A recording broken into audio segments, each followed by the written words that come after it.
I need somebody. Push, push, push. Da, da, da. Da, come on.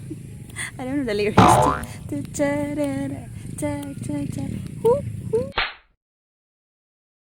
Hi guys, good morning, and it's Sunday today, another weekend.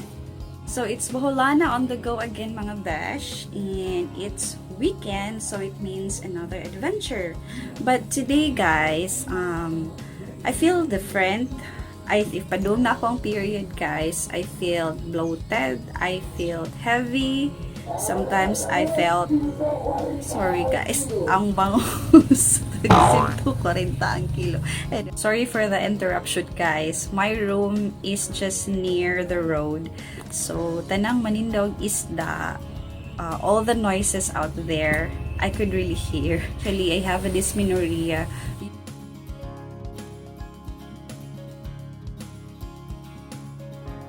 Usually every month. So, that's my challenge.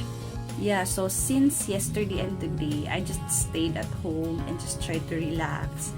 And right now, I am drinking my morning tea. I don't know if... So, this is kalabo, guys. This is my morning tea every day. So, this is what I usually drink every morning before I eat breakfast. If not the oregano, I also drink the luya, the ginger. Since as I have research, it is good for women who are having monthly cramps.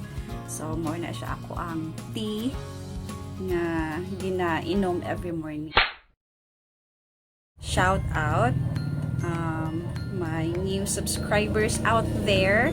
So, I shout out to Flora May Boholana since I met her last week, I guess.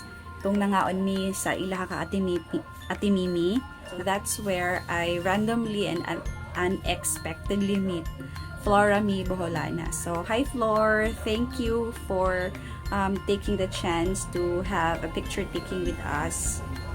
And shout out to Wingsky TV. So I'm just gonna put his channel here guys.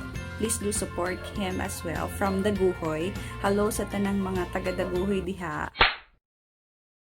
I think I will just bring you to my favorite spot near here. Join me guys and let me show you where is it. See you later there.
So, here we are guys. Not long, right?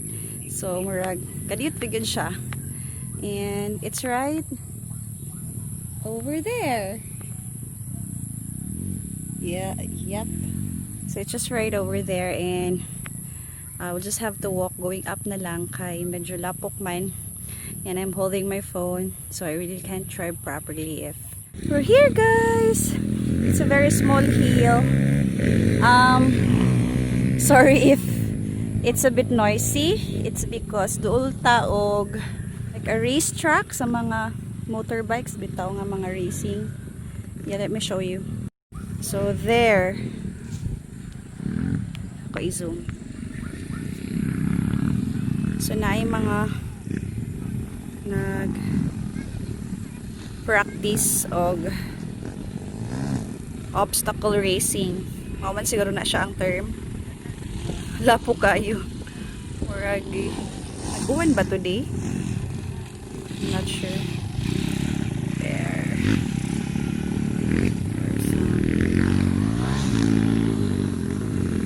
Wow. But yeah, sorry guys, kaya wala ko yung mic. And wala sa ko headset, makadungog jud mo sa saba sa mga motor. Anyway, so this is the place where I go if I really can't go far and just try to enjoy nature at the same time. So nindot diri guys kay nice ang view. Mao na siya ang gym namo diri. Then na siya Basak, then Barangay Del Monte over there, and Barangay Mahayag side. Na siya ang Batong Puti Cliff. Usa na siya ka tourist destination here in Alicia.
And I also have a confession, guys.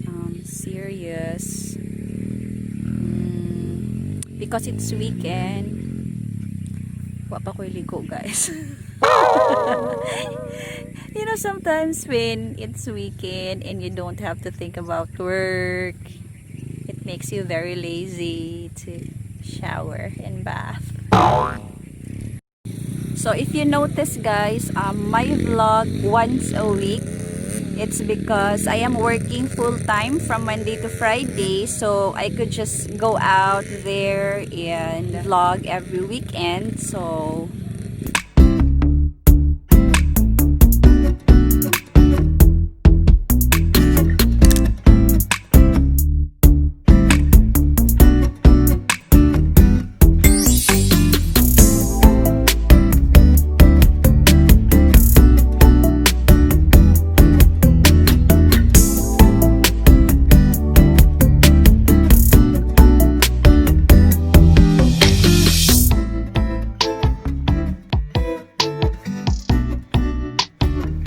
I hope guys you enjoy this short vlog of mine, even if it's not that very interesting. Comment, like, and subscribe to my channel. So, bye!